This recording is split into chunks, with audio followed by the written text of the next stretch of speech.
the will to, I got that from Borat, to defend its borders. Whereas if Putin had invaded Britain, we'd have refugee agencies and NGOs and human rights lawyers just helping. The RNLI would be helping Putin's troops ashore and making sure everybody got a travelodge for the night. It's an absolute joke. I mean, this country, how can we be talking about Ukraine's borders when we can't even enforce our own borders? And it's so easy. All you need is a bunch of guys with guns. Do you think that they're complaining about Ukrainian flags on lampposts in Ukraine? No. Do you think the councils are saying, well, actually, sorry, that's a little bit too much, you know, nationalistic pride? I mean, it's interesting. I will make the point I've made before, and it's controversial, but I'm going to say it. You know, it's ironic that America are also stepping in to try and solve this, and fair play to Trump to try to, because, you know, a lot of people, myself included, think, and as does Nigel Farage, that had America stuck to what it said 3 decades ago in not moving NATO one more inch when it comes to handing over East Germany, then we probably wouldn't be in this position where Russia would feel like... Well, that's complete nonsense. It's not nonsense. No, there was a memorandum... Russian apologism. Hang on. No. It's being informed about history. That does not excuse what Putin is doing. It's about being informed about history. Now, Putin is vile. But hang on, history tells us that Putin and Russian leaders have wanted all of this land regardless of what the West did. You're absolutely talking nonsense. No, I'm sorry. Yeltsin wanted to join NATO. Putin wanted to join NATO. Yeltsin handed over nuclear codes to the West because he was so keen on being a part of NATO. Now Putin, as vile as he is, thinks that he is solving the way in which the West and NATO betrayed what they had agreed with Gorbachev. That doesn't excuse Putin. It's about being informed about history. This is dangerous rewriting of what's gone on. Are you saying none of that happened? Putin did not invade Ukraine because of the strength of the West. He invaded because of the weakness of the West.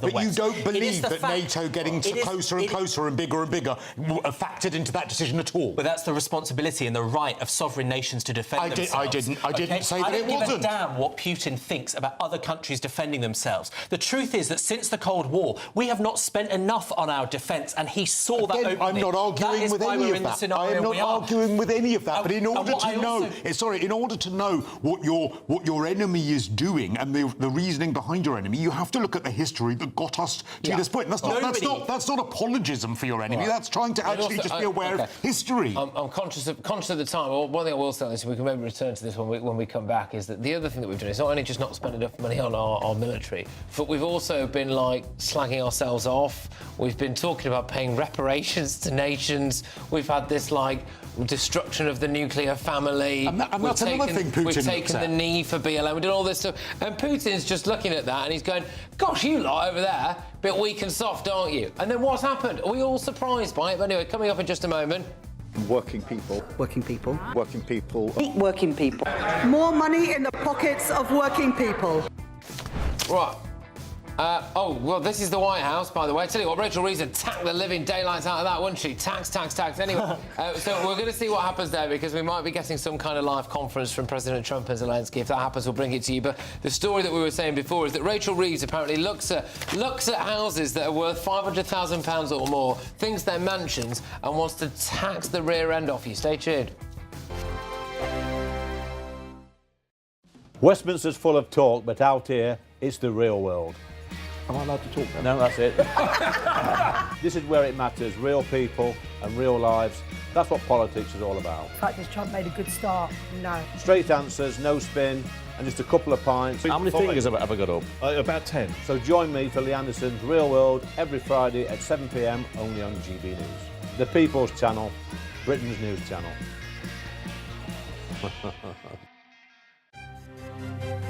GB News Breakfast, every day from 6 a.m. To infinity and beyond. A Scottish space company, Skyrora, is celebrating a huge milestone after it was granted a launch operator licence for one of its rockets. Well, the licence enables the company to launch from Saxavord, which is at a real place. It's the UK's licensed vertical launch port. It's in the northernmost point of the Shetlands. But the search is still on for a launch pad to blast off from, with none available this year. Okay. Joining us is the head of government affairs at Skyrora, Alan Thompson. So, Alan, wait a minute now. So you've got a port, but you don't have a launch pad. Is that it? Got a license, and there is a designated licensed spaceport. But yeah, there is no premises at this precise moment in time. So how would you get that, mate? We could, well, in theory, the launch vehicle that we're looking to launch, we have actually demonstrated it can be launched from a farmer's field. So we theoretically don't really need a launch pad. And for that reason, we are trying to see if there is an opportunity to negotiate with the people at Saxavord to allow us a corner of their farmer's field to allow us to undertake this launch. Do you know, I always see, Alan, programmes and read news reports about farmers having to utilise their land in other ways to make it pay. This is the way forward. This could be the thing. Well, I believe the Shetland Spaceport does actually have sheep within the perimeter fence. And yeah, it's something that we've come across a lot of engaging with nature. GB News, the People's Channel. You want to know what's really going on in the corridors of power? Labour don't know what to do with you half the time, and that makes you quite lethal in the chamber. Get behind the headlines with Chopper's political podcast. Join me, Christopher Hope, as I sit down with the great and the good of British politics. We'll see where this ruling takes us. These are the stories shaping our nation. Chopper's political podcast, available now on all platforms. Listen in and stay ahead.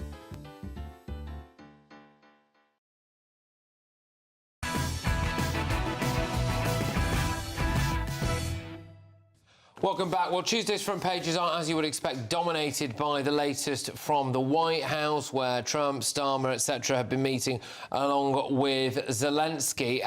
Now, one of the big talking points of the day was actually, bizarrely, what Zelensky was wearing. I don't know if you might remember the first time he turned up at the White House. This happened. My second question for President Zelensky.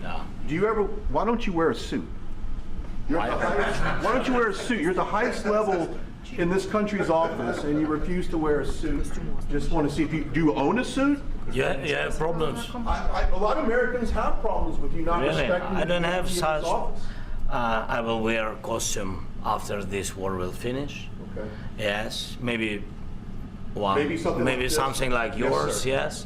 Maybe something better. I don't know. We will see. Maybe something cheaper than. Yeah. Thank you. Thank you for. Yeah, so that was the first time round. Well, today, this happened. President Zelensky, you look fabulous in that suit. I said the same thing. Yeah, you look good. I said the same thing. The one that attacked you last time. See, now he's in. I remember that. Yeah, I apologize to you. You look wonderful, President Zelensky. In the same suit. You see, I changed. You are not. Yeah, that's a pretty good comeback, I suppose. It's actually on the Sun's front page tomorrow, that kind of interaction there. So they are leading with it. I'm going to go now to Austin, Texas, to Justin Young, the host of Politics, Policies, Politics. Great to see you again. I've been seeing you more than I've seen my wife recently. Fantastic. So twice in a couple of days. Right, look, what do you make? What's the mood like on the ground from this, from everything that we've seen? I believe that they are all still in the White House. They're due to have dinner at some point soon. Patrick, it is an absolute pleasure, as it always is, to be on your air. The mood is cautiously optimistic. At the very least, the one thing that we haven't seen that's defined a lot of these conversations is that there has been some kind of friction, either between Europe or factions within Europe or Ukraine in general. And this time, it seems like everybody is walking one step in front of the other together. You have the big show of force that comes to the White House. Zelensky gets a big chuckle, like a belly laugh out of Donald Trump, which is something that is the exact opposite of what we saw the last time that he was in the White House. And there does seem to be, at the very least, some kind of thawing on all sides on some of the big issues that would have precluded a deal in the past. And that has led to cautious optimism, I would say. Well, it has. I mean, the latest lines that we're getting anyway is that President Trump stepped out of that meeting with some of the European leaders and Zelensky to go and check in with Putin and inform him of how things were going. The response that we've had now from the Kremlin is that basically they are wanting to continue talks between Ukraine and Russia, so direct communication. That would lead to a direct meeting at some point, well, presumably in the coming weeks, between Zelensky and Putin. That would all be down to President Trump, wouldn't it? Even people who hate him and say that maybe he's only in it for his own selfish ends and all of this stuff, surely we'll have to acknowledge that ultimately it is President Trump that has brokered that meeting. Well, it's certainly a change from what was happening under the Biden administration, which this is not a criticism. This is literally what they have told Congress was their stated goal, and that was to attrit Russia to the point where either their economy failed or there was a coup that took Putin out of power. That was their goal, was to continue to fund Ukraine until that happened. It is a point of statecraft that they were trying to strategically advance. Donald Trump has a different perspective. He is on this, what might be defined as a peaceful rampage. He is looking to sign peace deals throughout the world. And the two biggest are either in the Middle East with Hamas and Israel, and in this particular scenario. And at least right now, it's probably the most optimistic that we have looked at any kind of progress over the last several years. I can't think of a moment where this seemed like it was progressing toward an end more. OK, well, Justin, look, thank you very much. A bit short and sweet tonight, but we're going to whiz ourselves on. Always a pleasure. Justin Young there, host of Politics podcast based out of Austin, Texas. Leo, I'll bring you in. I thought one of the funny things that stood out for me was when we saw those European leaders all sitting in a row outside Trump's office, like little naughty school children. Then they go in and they sit around the table and then they all stop and say, President Trump, thank you for this. Without you, we wouldn't be. We've done more in the last 2 weeks than we've done before. I mean, Mark Rutte called him Daddy a few weeks ago. Yes. Disgusting. But all of these people have previously been slagging him off. Yeah. And now that they, Sir Keir Starmer just, metaphorically kind of bending over for Trump. Yeah, absolutely. And we saw a few years ago, not just slagging them off, but getting things wrong. Like when Trump said to Europe, don't be dependent on Russia for gas, because that could go wrong at some point. And Germans and European leaders laughed at Trump for suggesting this, saying, no, Putin would never. Putin's a cool guy. Putin would never turn round and use that as leverage. And the sick thing about this whole war is that Europe is still funding it by buying Russian hydrocarbons. And for a long time, Europe was giving Russia more money to buy oil and gas than it was giving Ukraine. And assistance is absolutely mental. I just wonder, Christo, whether or not European leaders really want this to be over, because what's Keir Starmer going to do when he's in trouble now? He can't go to Kiev because there isn't a war on. Yeah, but also Trump is absolutely playing a blinder. I mean, he's not been in that long for this next term, and he's actually solving problems, doing what he said he was going to do. I was really sceptical about Trump's first term, but I've really been enjoying this second term of Trump, and he's actually doing stuff. Whereas, you're right, Keir Starmer just, well, other than annoying literally either the people that elected him or the people that didn't here in the UK, what else has he achieved? Nothing. Well, let's have a reality check. The number of missiles... Well, we're not going to get that from you, are we? The number of missiles from Russia to Ukraine has doubled since Trump took power. That's because they know that there's a ceasefire on horizon, and so they're going to step up the fighting before that. There isn't a ceasefire on the horizon. An end to the war. I don't think what's happened in the last couple of days will deliver anything meaningful, because Putin doesn't want it, and Putin only respects strength. What he's had in Trump is someone that, frankly, bends over. What do you think latest Putin line, wants? by the way, guys, the latest line is that apparently it looks as though Putin has agreed to bilateral talks between him and Zelensky, followed by trilateral talks between him, Zelensky and Trump. Yeah. But no one expected that. At the start of today, it wasn't expected that they would have that Putin would agree to basically sit in a room with Zelensky. What do you think Putin wants then? Ukraine. You think he just like wants the whole thing, and that's that? Look, what Putin thinks he can get realistically and based on Trump's responses is to get a considerable portion of the area of Ukraine that borders Russia. He picked places like Donetsk and Luhansk. He thinks he can get those areas, right? And Trump is saying, well, actually, there has to be a land swap. Except it's not a swap, it's just giving land away.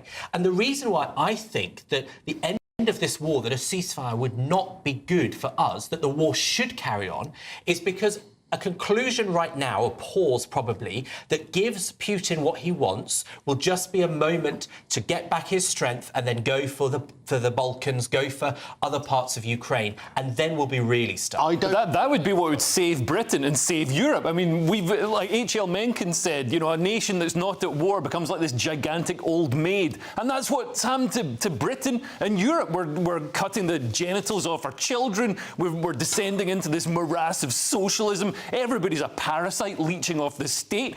We need something like this to shake us out of our stupor and make us into this striving country, the country that ran the world. We had an empire, and look at us now. Trump is not going to allow the most mineral-rich areas to be given away, because that's what he wants. He will take peace at any price.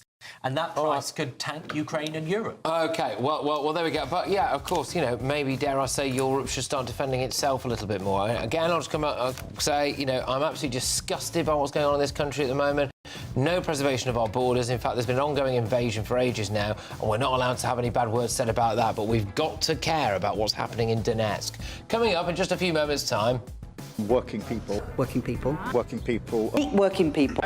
More money in the pockets of working people.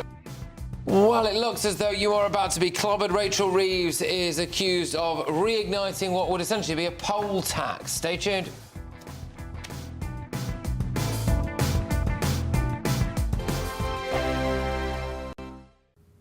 Good evening. Yes, it's time for your latest weather update from the Met Office here on GB News. Tomorrow, similar to today, quite a lot of cloud around, but most of us dry and bright with some sunshine here and there. And again, 1 or 2 showers in the southwest, close by to this area of low pressure. Further north, high pressure is in control, bringing, as I said, a lot of dry weather, but also bringing a lot of cloud. And the cloud just pushing back inland as we go through the night, smothering much of the country by the time we get to dawn. Parts of western Scotland, Northern Ireland staying clear. In southwest England, South Wales, just the threat of 1 or 2 showers keeping going as well. Temperatures mostly holding up in the teens. For Tuesday, then, it does start pretty drab. Maybe the cloud thick enough for a little bit of drizzle here and there around the coast of eastern Scotland, northeast England. Still a possibility of 1 or 2 showers across Devon and Cornwall. I think we'll see a few more of those developing through the day. Quite cloudy to begin with over much of East Wales, a good part of England. The thickest cloud close to these North Sea coasts, or as I say, there may be a bit of drizzle. Some brighter spells across the west of Northern Ireland and the west coast of Scotland, like today, should be favoured for a bit of blue sky and some sunshine coming through here. Elsewhere, though, sunshine may take a while to come through, and parts of the east coast with this breeze coming in from the North Sea likely to stay pretty drab. Elsewhere, well, the cloud may break up a little bit, but overall I think it will be quite a cloudy day, and particularly in the southwest, Devon, Cornwall seeing 1 or 2 scattered but potentially heavy showers through the day. With a bit of brightness, we should see the temperatures climbing into the mid-20s along the south coast of England, but generally feeling quite cool, especially on these North Sea coasts where that breeze will again be present on Wednesday. Again, starting quite cloudy for most, but I'm a bit more optimistic for more in the way of blue sky and a bit more sunshine coming through by Wednesday. A fresher feel, though, temperatures not as high. Cool on those eastern coasts inland with some sunshine, low 20s. 5 hosts, 5 opinions, 5 fearless debates, 5 unfiltered takes on the day's news. 5 reasons not to be anywhere else on Saturday night. This is the Saturday 5. You got me good there. Britain's biggest Saturday night TV show. It's not a bad brand. Yeah. Uncensored. Very, very racy tonight. On the unpredictable. What does she say? Can you translate it for us? And always entertaining. And how can a country go from being led by William Wallace to Saturday nights from 6 p.m. only on GB News, the People's Channel. Britain's news channel. You're going to want to stay tuned, trust me. At GB News, we love to hear from you, our loyal community. So drop us a line at gbnews.com/yoursay. There you can talk to each other and also to the presenters live on air gbnews.com/your say, because GB News is your channel, Britain's news channel.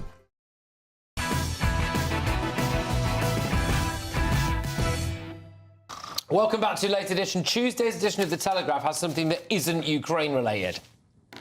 And it's Rachel Reeves considers property tax raid on wealthy to fill a £50 billion black hole. Now, we are seeing the term wealthy here, I think, used quite liberally, because I'll read you some detail on this. Rachel Reeves is drawing up plans for a fresh raid on homeowners in the budget. She struggles. What? No, homeowners. Oh, homeowners. Oh. Yeah, that's all right. Keep down, boy.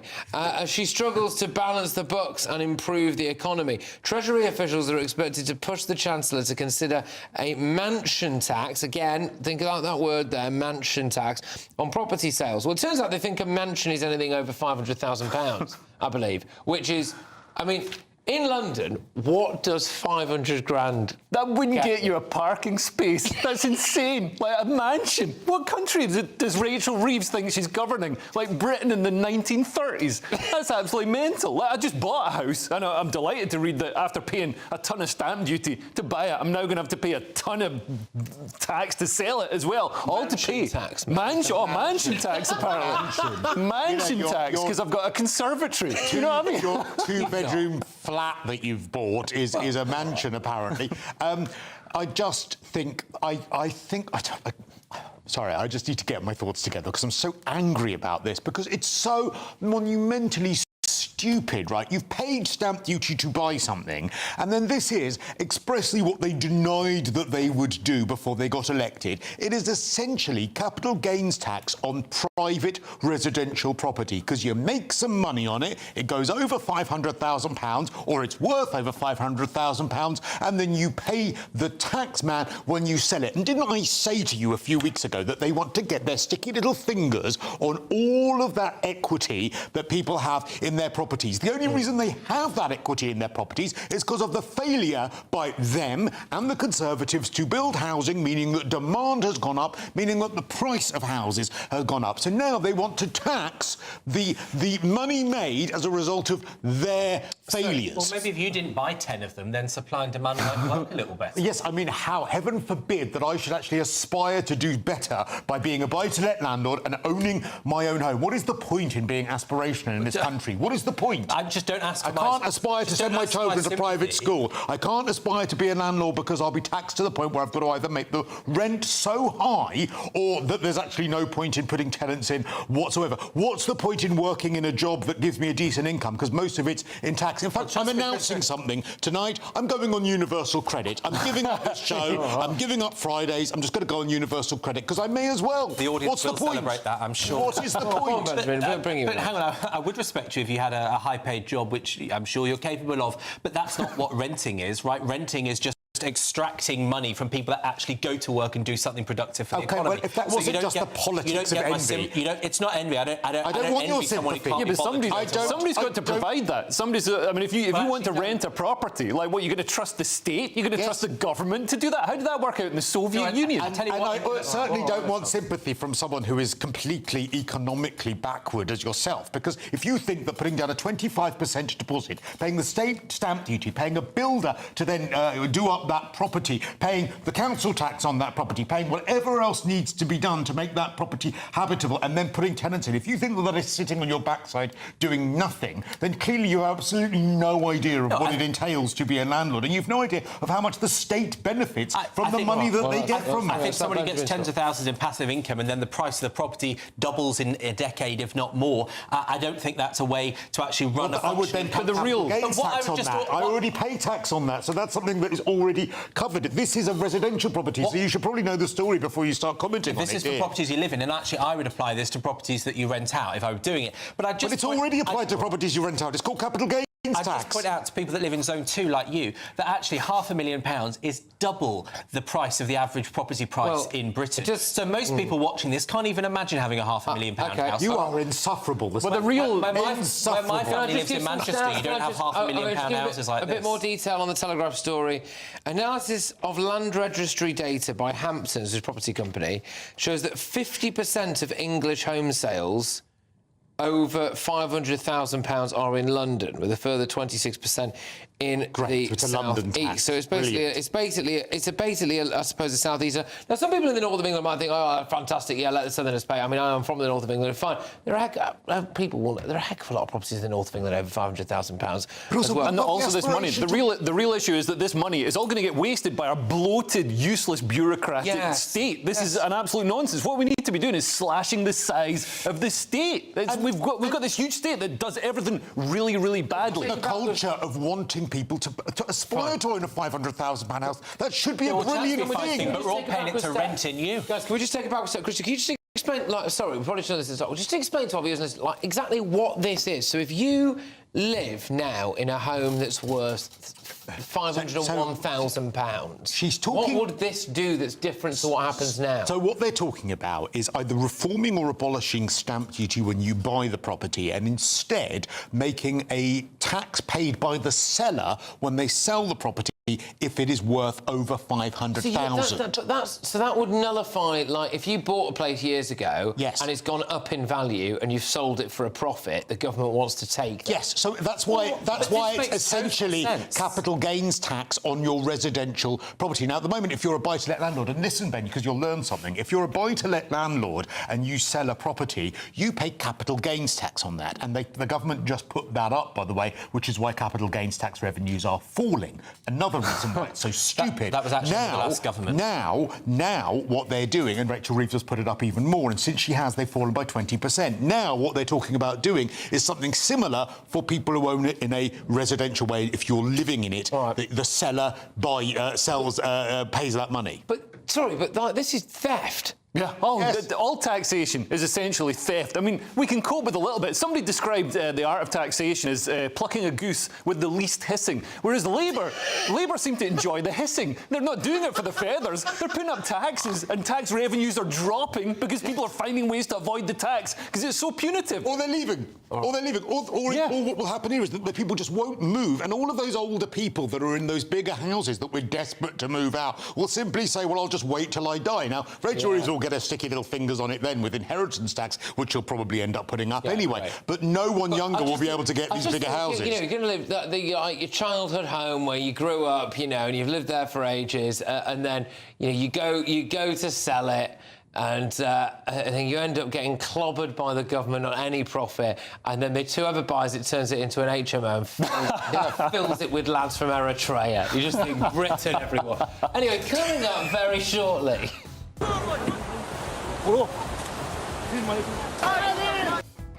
Talking of lads from Eritrea, they're getting a 40% discount on beach huts. Yeah, that's in Portsmouth. Stay tuned.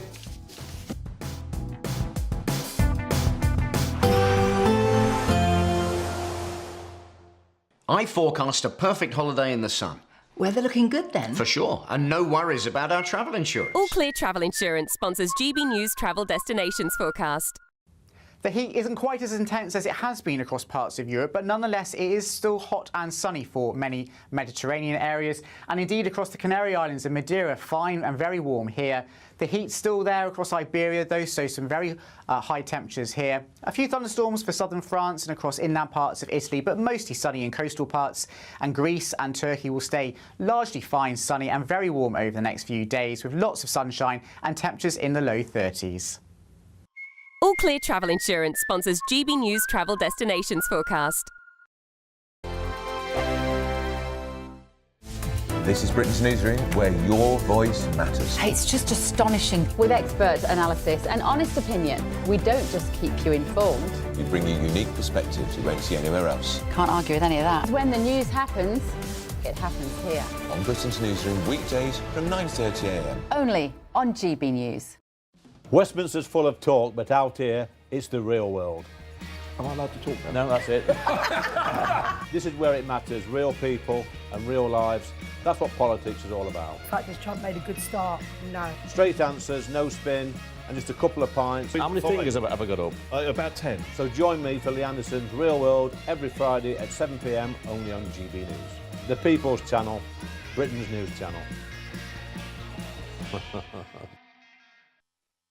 You want to know what's really going on in the corridors of power? Labour don't know what to do with you half the time, and that makes you quite lethal in the chamber. Get behind the headlines with Chopper's Political Podcast. Join me, Christopher Hope, as I sit down with the great and the good of British politics. We'll see where this ruling takes us. These are the stories shaping our nation. Chopper's Political Podcast, available now on all platforms. Listen in and stay ahead. Mornings don't have to be tiresome, especially if you have the right company. Wake up to news as it happens, opinion and debate, and of course, a little bit of entertainment too. Because when the kettle's on, we're on. That's Breakfast on GB News, a show worth waking up for. Every morning from 6 a.m. Only on the People's Channel, Britain's news channel. We'll spread the news, you spread the word. Hi, I'm Michelle Dewberry, and my show is your opportunity to cut through all the noise and dive in headfirst to some robust debates. Ideas clash. Situation, no, isn't it? No, Because the failure is you're deliberately avoiding my point. Nothing's held back, And if you think this is the end of it, wait for more. and we do not shy away from the difficult stuff. Sometimes I want to shake people and say, if only you understood. So join me on Jubes & Co. weeknights at 6 p.m. only on GB News, Britain's news channel. Westminster, the ultimate clique. And you're fighting like rats in a sack. But here on the Camilla Tominey Show, we ask the questions the establishment media is too scared to ask. OK, let me ask you a straight question, because I know you're a straight-talking politician. Whether it's net zero, illegal immigration or law and order, nothing is off limits. You had the power then. Yeah, as I and say, now you've lost it. That's the Camilla Tominey Show, a politics show that's fearless. But no, let me finish my question if you don't mind, because it is my show. Sundays at 9:30, only on GB News, the People's Channel, Britain's news channel.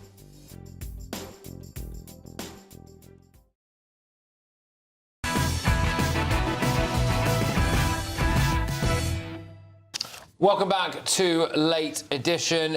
Just to give you a very quick update, it turns out that the German Chancellor Merz has said that expectations were not only met, they were exceeded at this White House meeting. So there we go. I wonder if they'll stop slagging President Trump off now, everyone. But anyway, asylum seekers in Portsmouth are being offered 40% off beach hut hires.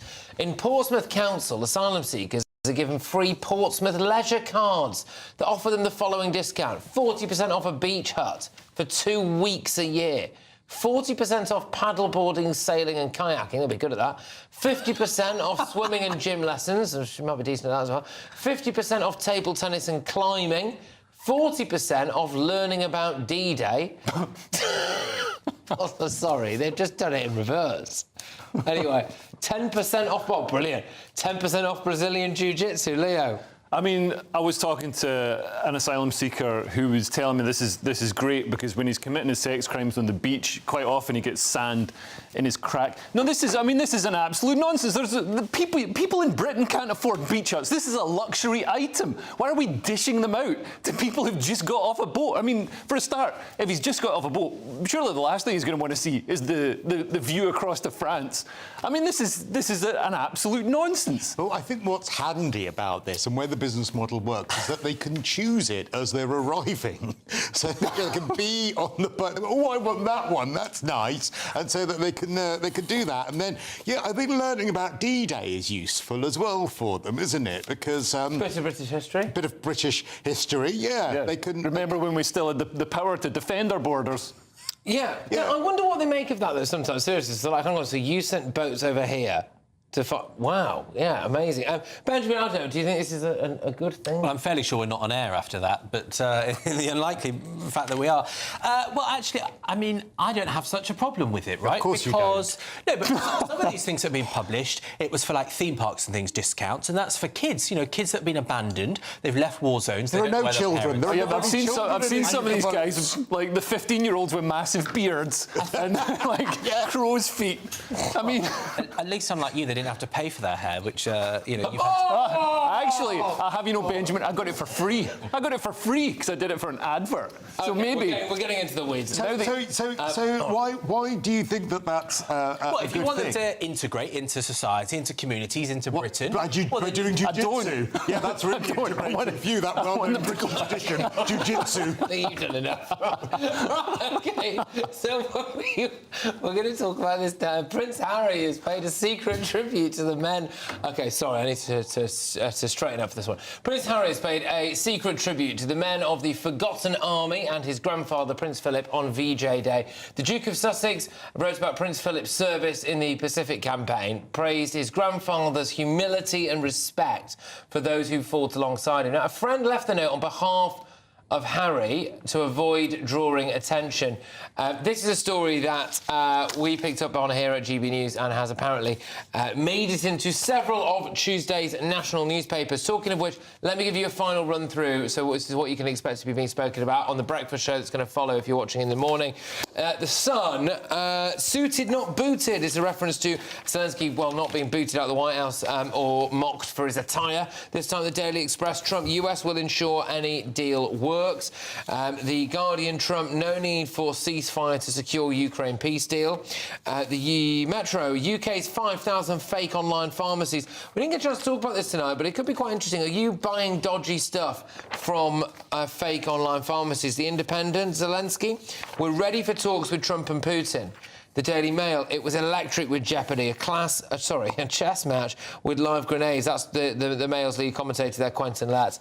The iPaper, Trump's White House welcome. We can still do a deal with Putin.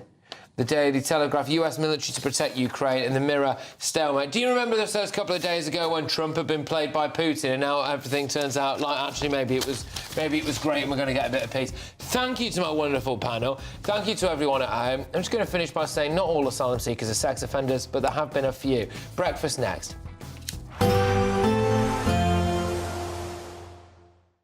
Expect warm spells with the odd rude interruption. Boxed Boilers sponsors the weather on GB News.